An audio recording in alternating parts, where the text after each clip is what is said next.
Welcome to the Everything Coworking podcast. This is your host, Jamie Russo. Thank you for joining me today. So today we are talking about the DIY dilemma. And I like to call myself a chronic DIYer. So I grew up on a farm, on a dairy farm in upstate New York. And we did not pay for things to get done. My dad did all of the things. He fixed the cars, he remodeled the house. Let's use that term lightly. If we wanted a swing set, he built the swing set. He poured the concrete for my brother's basketball court. We did all the things. So he actually just had to get a new roof. And I think this is the first time, and he is not young enough to be on the roof anymore. He had to pay to have somebody put a new roof on. Maybe last time he did it himself. I really don't know. So I inherited this DIY approach. You do things yourself. My husband, on the other hand, grew up on Long Island, and his father was not at all handy. And so they either didn't do things that needed to get done or paid for things to get done. So you may be able to relate to that in your household. So even today, where I really value my time as an entrepreneur, as a business person, a parent, I have a lot going on. I run our local soccer league, which you've heard me talk about before. Time is really precious. And so I've had to sort of unlearn the do things yourself challenge.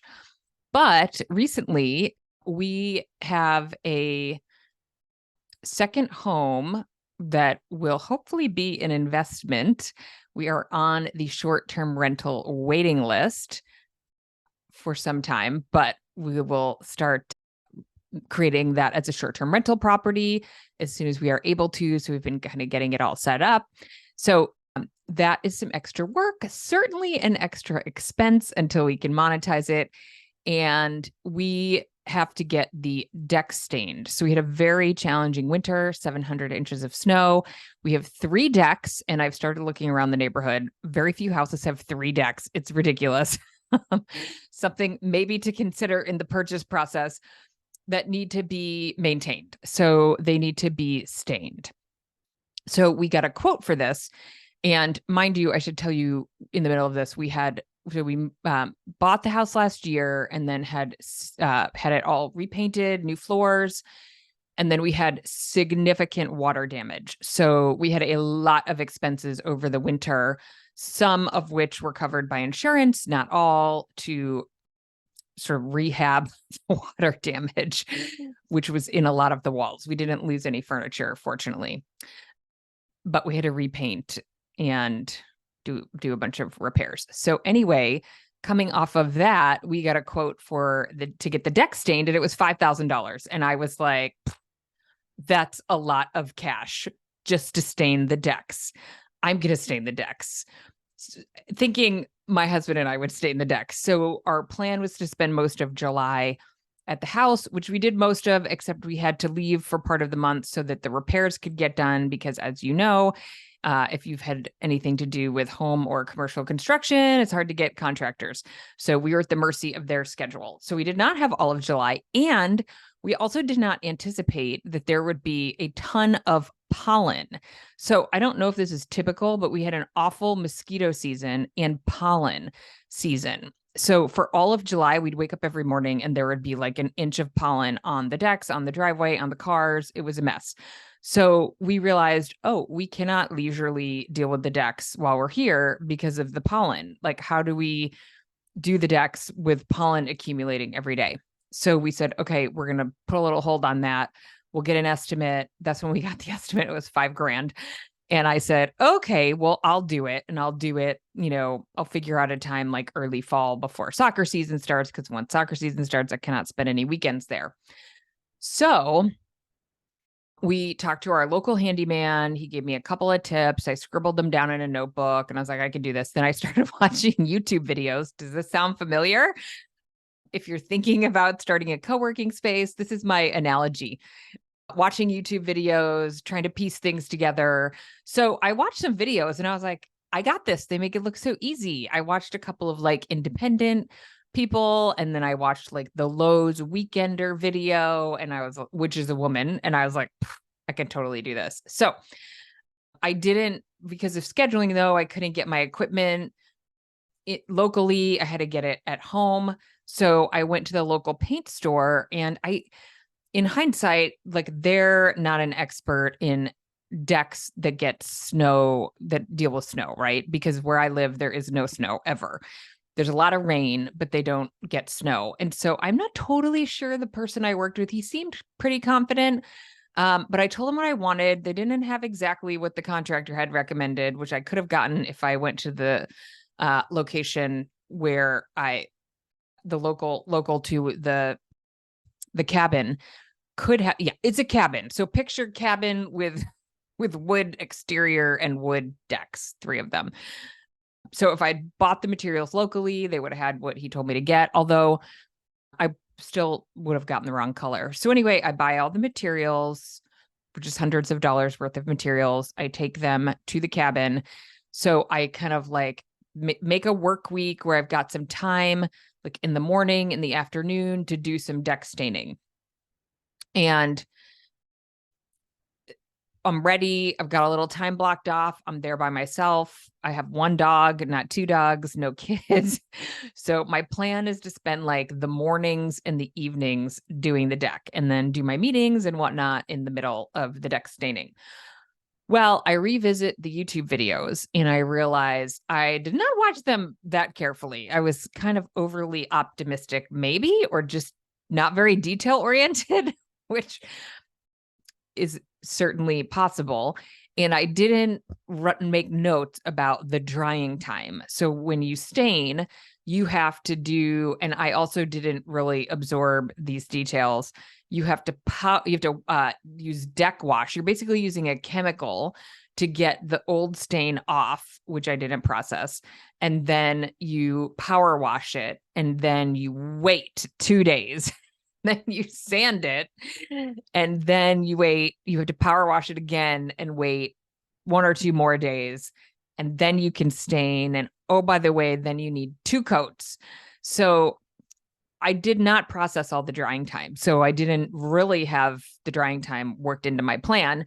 And then all of a sudden there's rain in the forecast. There is never rain in the forecast in September. It was end of August going into Labor Day. And it was when the hurricane came through, the first one since 1934 in California. And so we got some rain, not a lot, but enough to make the decks wet. So I did the prep work. I used the deck wash. I power washed. The power washing itself was quite a process. It sounds easy. So I bought a little power washer off of Amazon, and I love the power washer. It has many uses. I'm glad I have it. So I did the stairs, and so we've stairs, 2 sets of stairs. One is bigger than the other, and then 3 decks. So the challenge with the 3rd deck is that is on the 2nd story. And so I had to, getting the hose up to the 2nd story to connect to the power washer was like a major circus feat. I'm sure the neighbors were like, what is this woman doing? By the way, I'm making quite a racket while my neighbors are working from home, which probably no one else thinks about. But I'm power washing. I'm making all sorts of noise during the day while I know both of my neighbors work from home. And I'm like rodeo lassoing this hose over the top deck to get the power washer connected. So anyway, I deck washed, power washed, waited, sanded. And the sanding is also where I realized I had not thought through the process. And when I watched the videos, I realized that I was not processing that the videos were only about the floor of the deck. Never in the videos did they address the railings and the spindles, I guess they call them, like all the vertical pieces of the railing, and there's like hundreds of them. So finally, I watched this video that basically says, ideally, you should disassemble the railing, take off all the spindles, sand. This is actually a video for refinishing a deck, which is not what I'm doing. But the self-doubt started to creep in. So there's 2 things now happening. One, I have no idea with the rain coming how I'm going to actually get the deck stained, because I cannot stay for an extra week. Soccer starting. I have to go back.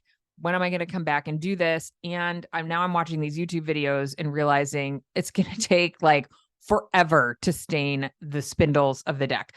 The floor, no problem, because at this time I've done the prep work, but I'm starting to get very overwhelmed by all of the time that it's going to take to do the spindles. So I tell my husband, like, I've done a crap ton of work. I was like literally falling asleep at the kitchen counter at night while I'm doing this because I'm trying to work during the day, and I'm doing workouts in the middle of the day. I'm walking the dog and I'm doing all this work, and I was so tired.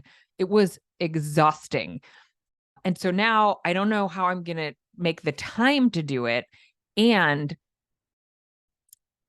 I'm not sure that I've actually done everything right. I can see some shiny spots on the deck, and I don't know what to do about that. The third deck, my husband thinks that doesn't need to be done. I think it needs to be done, but the deck wash doesn't get it to the point where I can sand it. And then I'm wondering, do I have to take off the spindles, or am I sanding between the spindles, which would take forever? So I'm starting to realize, oh, this is why it costs $5,000 to sand and stain 3 decks with lots of spindles and a set of stairs that are not super significant, but they took a decent amount of time to sand. This is why it costs $5,000. This is why it's hard to do it yourself unless you really have the time. And maybe if you live there full time, which I don't live there full time. And in the meantime, by the way, my daughter, really the reason I can't be away from home is because you probably have this challenge too. My daughter has to be at 17 different things after school every day. So my poor husband, while I'm exhausted from sanding, is dealing with another dog and a kid who has lots of transportation requirements. So anyway, how does this relate to co-working? Well, we meet people all the time who DIY the process of opening a co-working space, and they think, this can't be that hard. They watch some YouTube videos. They listen to my free podcast. I get emails all the time. Thank you so much for your free content. I feel like I have an MBA in co-working. I mean, kind of, but there are a bunch of mistakes that you can make on your own. So anyway, to continue the story, I wave the white flag. I tell my husband, I don't think I can do this. And I'm not totally sure I've done everything right. And the decks are important. I don't want to totally screw it up. So, and then I have to pick a color. And honestly, that's where I started to really fall apart. Well, I'd already picked the stain, and I started to, after I sanded, I was like, I don't think I got the right stain, because the place in my hometown had given me basically a clear stain. And then I realized, because I was paranoid about picking the wrong color, because the deck matches the house, and doing the whole matching process was too much for me. Overwhelm. So I was just like, we'll go with clear. Well, after I sanded, I was like, oh, I see. Now it's like a blank slate. And so it's not going to look like the house. It's going to look like a sanded deck that has a clear coat over it, like a clear coat of nail polish. So I'm like, I don't know if the stain's right. So I call the painter, and we have a painter, not the one we'd gotten the estimate from, actually, the painter who did our house. And so I call Jim. I don't think I can, here's what I've done. Can you come over and take a look and give me an estimate for the rest of it? I'm hoping you can use my pre-work. So he sends his project manager over, who fortunately was kind enough to give me a giant high five over all of the work that I'd done. And I said, Ivan, I can see why people don't do this themselves. He's, oh my God, I'm kind of happy you did all this work, because nobody understands how much work it is to do this. And so they think it's crazy how much it costs or how much time it takes. So he looks at my stain and says, well, this is a primer. It's not really a stain. And so it's the wrong product. This is not what you want to use. He told me what color they typically use, but didn't think that was the right color for the house. So he sends me to look at a house that has a similar color. And he tells me how to go through the process of picking a color. So then he says, high five, you've done amazing. You did everything right, except the shiny spots that I had mentioned. Those do need to be removed. You need more deck wash. So we have tools that can help with that. And the third deck that we were a little bit in between on, yeah, we need to strip that. Or if it's a darker color, we can just go over it. But stripping it probably is above my pay grade. So Ivan says, you did a great job. We can definitely use your pre-work. We'll get you an estimate. We'll take care of it. But we need to get different stain. You got to use this product. You can't use the product that you have. You return it. Thankfully, it was clear, so I could return it. It hadn't been mixed. So anyway, and I said, Ivan, are you going to take apart the spindles? I watched this video on YouTube and it's sometimes people take them apart. He's like, no, no, no, no, no. He's like, you can't even imagine what it would cost if we did that. He said, we don't even sand the spindles. And the spindles, what were really like blowing me away and thinking, I cannot do this. They stain the spindles, which certainly will take time, but they don't sand them. And I had sanded them.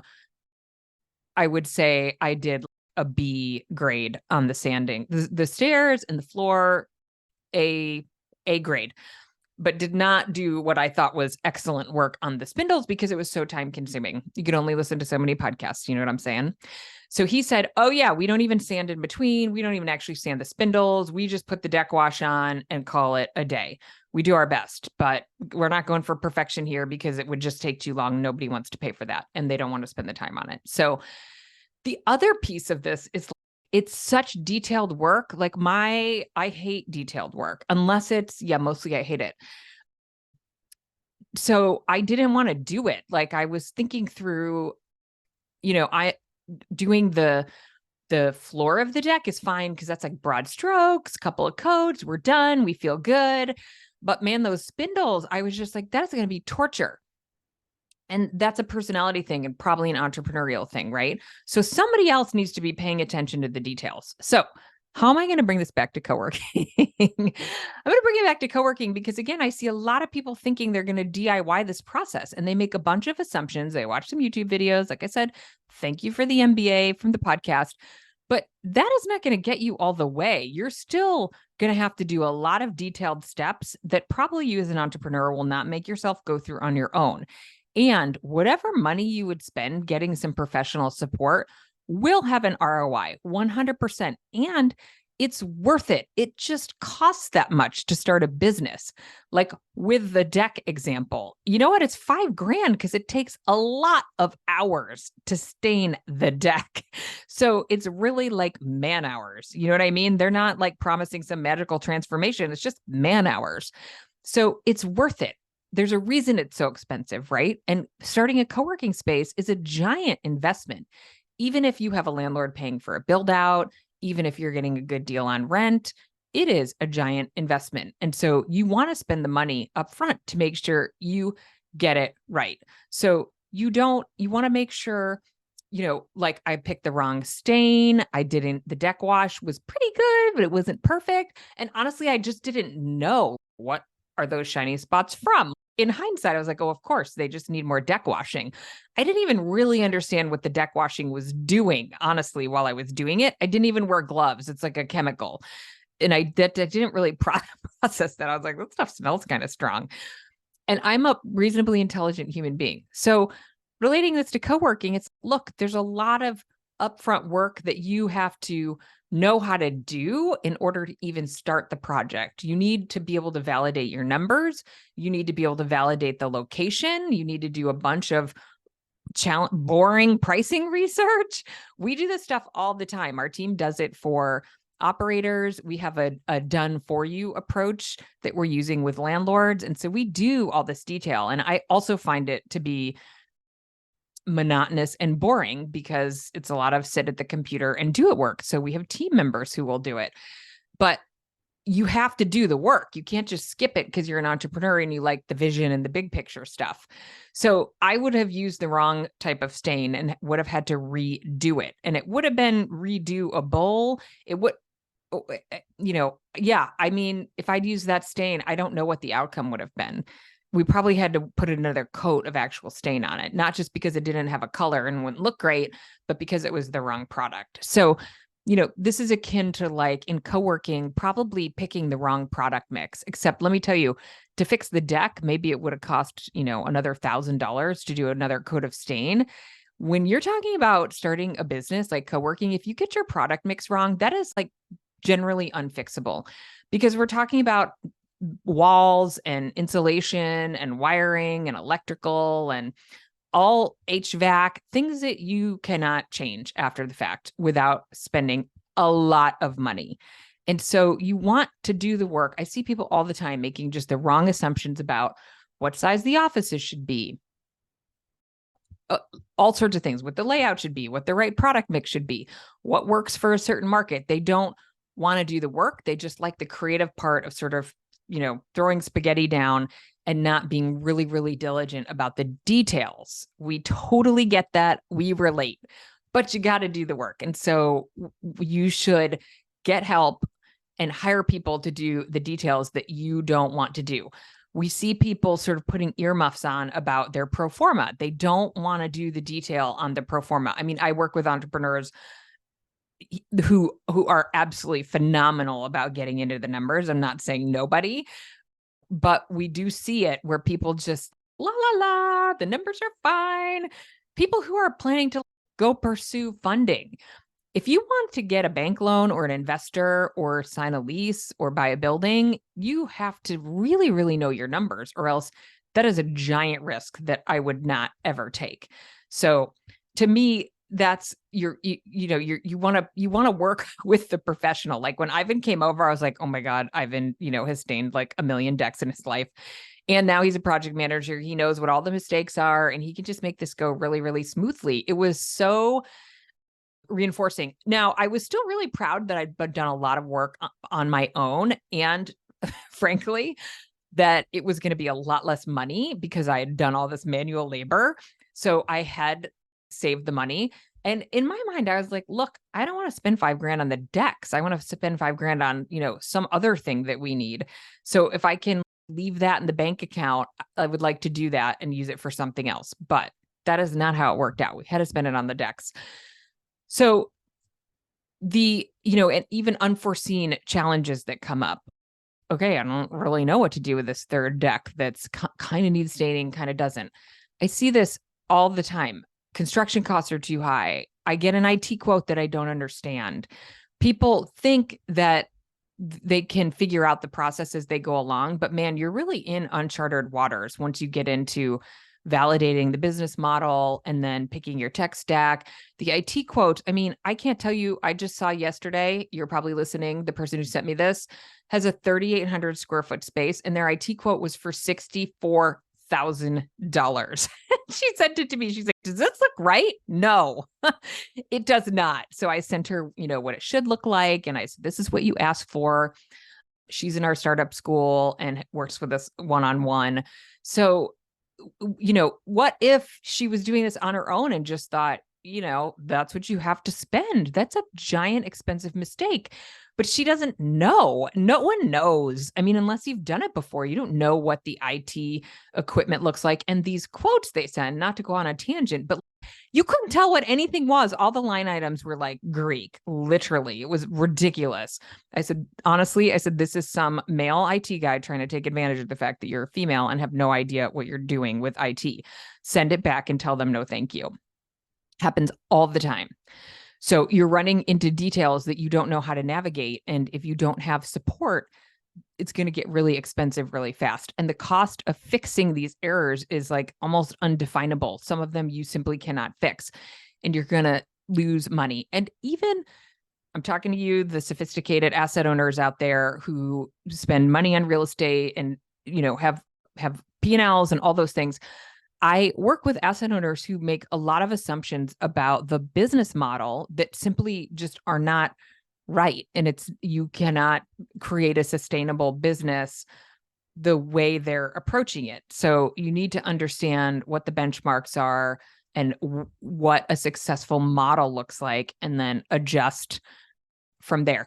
Certainly, there will be things you want to do yourself. I see talented designers who design spaces themselves. I see people who know a lot about, marketing. I was just thinking, actually, I want to have them on the podcast. There's a landlord who took over a space early in the pandemic, and he, I would say, knew nothing about the operations of co-working, but his family owned a lot of real estate.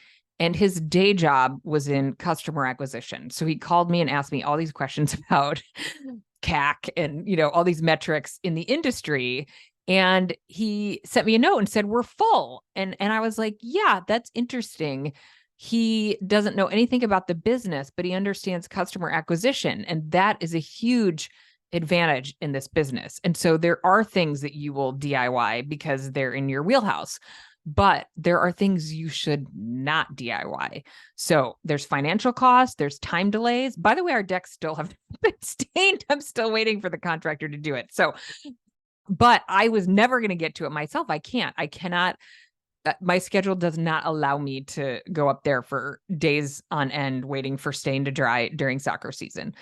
I coach, I referee, and I am the regional commissioner for the league. It's like a part-time job, except I'm not paid.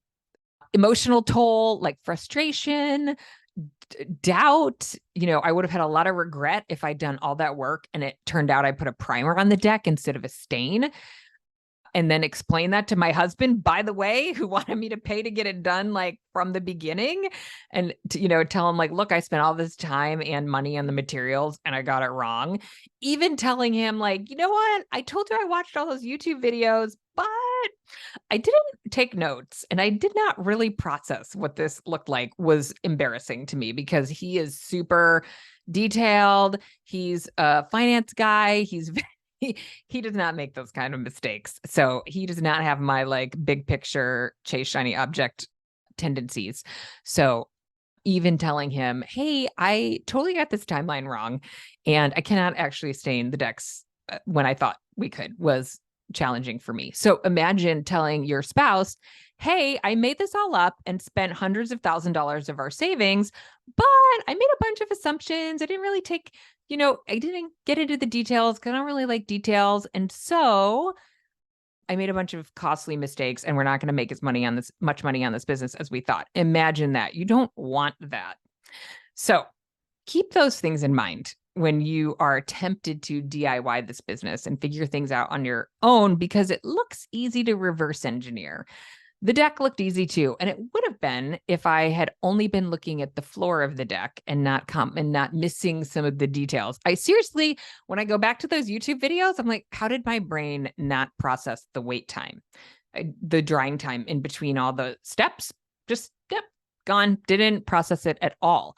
And so that will be happening to you. So my advice is it doesn't have to be our team. It doesn't have to be the startup school. It doesn't have to be our done with you programs, but don't DIY this because this is not DIYing a deck is pretty low risk. We're talking a $5,000 mistake.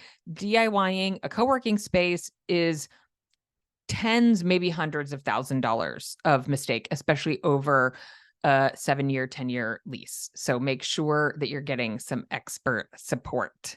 So send me a message if you want to talk about the DIY dilemma or share any DIY mistakes that you have had over time. We'll see you next week.